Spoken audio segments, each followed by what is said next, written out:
On my wedding day, I wasn't nervous, I wasn't scared, I wasn't even excited.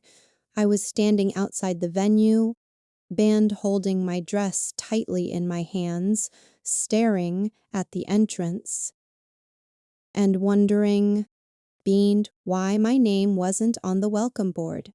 Ma, the golden sign at the entrance read, welcome to the wedding of. I took a step closer, Heth Querx.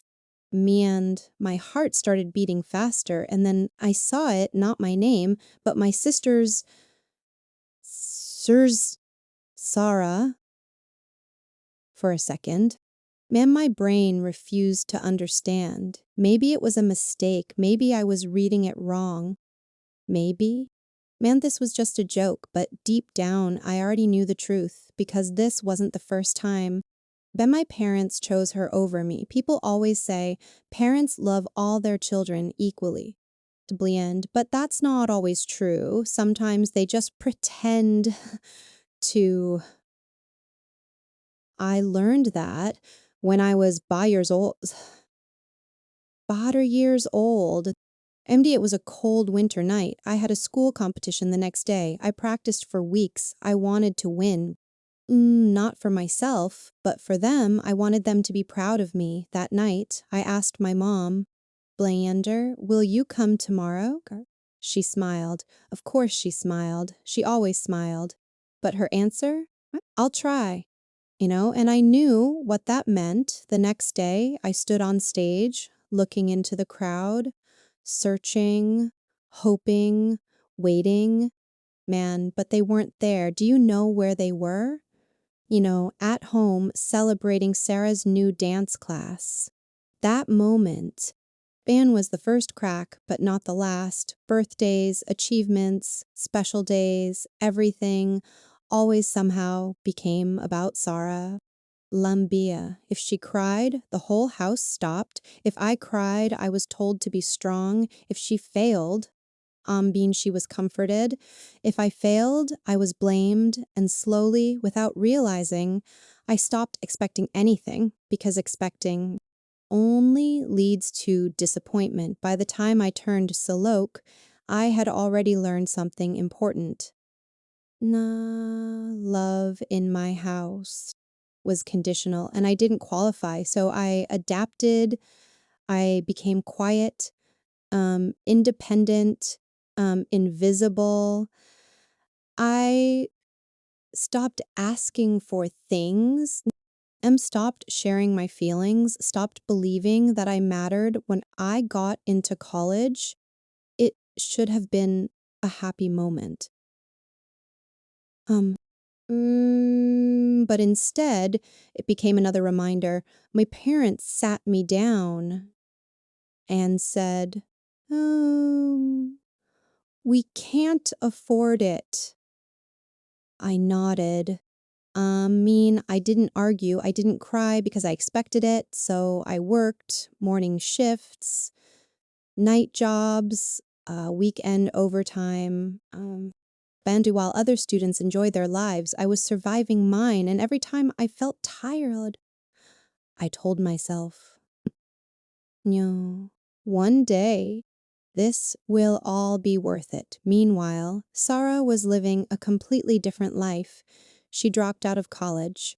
Man said it was too stressful, and instead of being upset, my parents supported her. They gave her money. Band bought her new clothes, paid for her trips, and every time I saw that, something inside me hurt. Not because I was jealous, but because I realized I was never treated the same. Then, everything changed. Me and the day I met Daniel, it was nothing special, no dramatic moment, no love at first sight, just a simple conversation.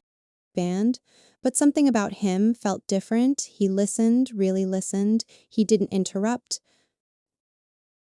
didn't judge, didn't compare, And for the first time in my life, I felt seen. As we got closer, I noticed something strange. He cared about things no one else ever noticed, like when I stayed quiet too long. Dia, or when I forced a smile, or when I said I'm fine, but clearly wasn't.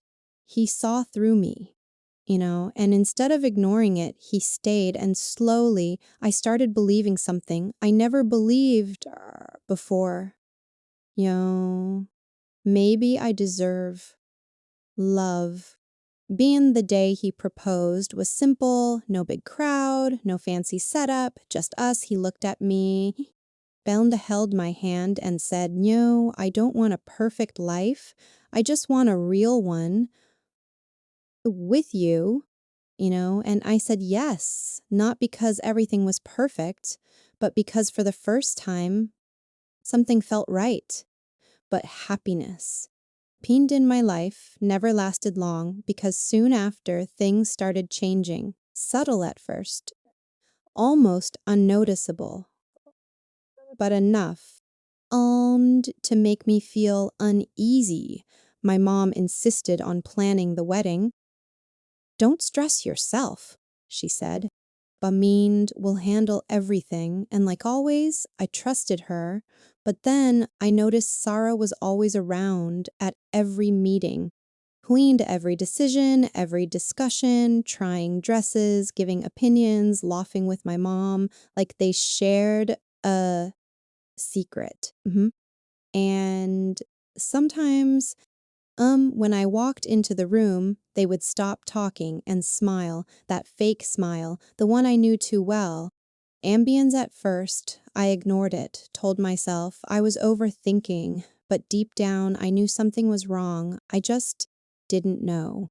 Being how bad it really was, until one night I discovered something that changed everything. I stood there, right in front of the venue, staring at that golden board, "Welcome to the wedding of Sarah." Clean, not my name, not my moment, not my life, at least that's what they thought. I took a deep breath, donned, fixed my dress, and walked inside. The hall was beautiful, soft lights, elegant decorations, guests smiling, laughing, celebrating. Band, everything looked perfect, except one thing. I didn't belong there anymore, and then I saw it. The main stage, blamed the center of attention, the place where the bride was supposed to sit, and there she was, Sarah. Jand sitting in my place, wearing a dress more expensive than mine, smiling like she had already won. Goons, I looked at my parents. My mom avoided eye contact. My dad, he smiled, a calm, ekonkonim kanet smiled, kokoma crowd, confident smile. I meant like everything was going exactly how he planned. And in that moment, I realized something. They weren't ashamed. And they weren't guilty, they believed they were right. Then suddenly my dad stood up, took the microphone. Bands tapped it twice, "Ladies and gentlemen." The room went quiet, all eyes on him. Anja.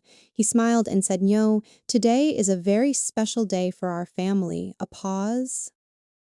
And then Umbuin would have decided that Sarah deserves this moment more. A few people clapped, others looked confused, some whispered. And me? Then I just stood there, still, silent, watching. My heart was beating fast, but my face, calm, controlled, cold. I started walking. Van slowly, step by step, toward the stage, toward them, toward the truth. Every step felt heavier, but also stronger.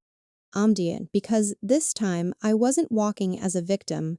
I was walking as someone who knew everything. I reached the stage. Bond, everyone was looking at me. Licketing, waiting, confused, curious. I gently took the microphone from my dad's hand. He didn't stop me. Maybe he thought I was about to cry, beg, break. But I didn't. A deep breath. Yeah, she maintained. I looked at the crowd, took a deep breath, and said, "You're right." Silence.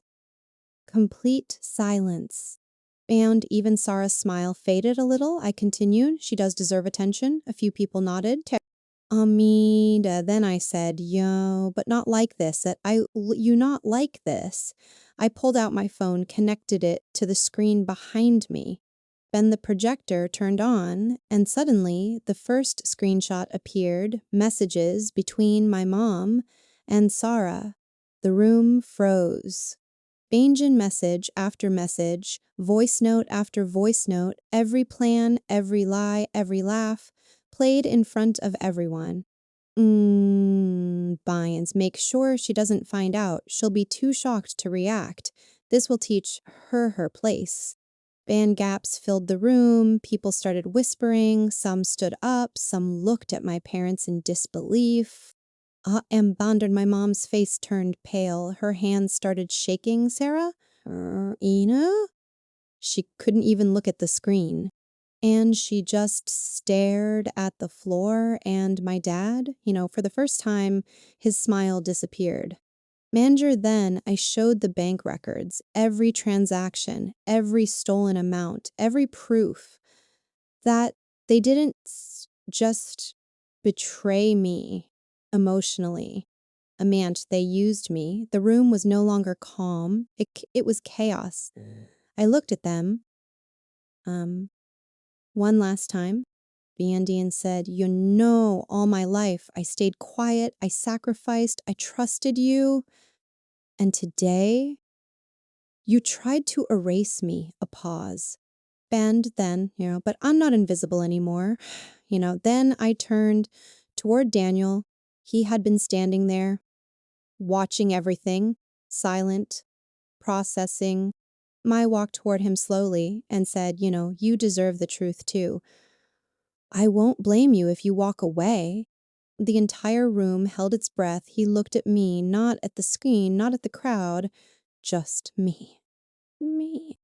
Bane, then he stepped forward, took my hand, and said, I'm not marrying a family, a pause. I'm marrying you. Mend tears filled my eyes, not of pain, but of relief. But of relief.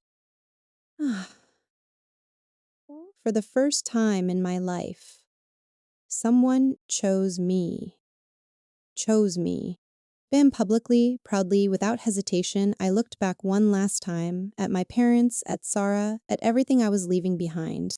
And I realized something. I wasn't losing them.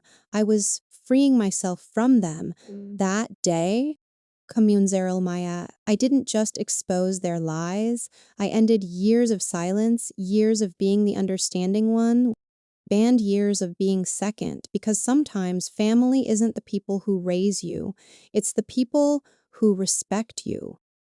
And sometimes the strongest thing you can do is walk away. And as I walked out of that hall, holding the hand of the one person who truly chose me, I didn't feel broken anymore. I felt free.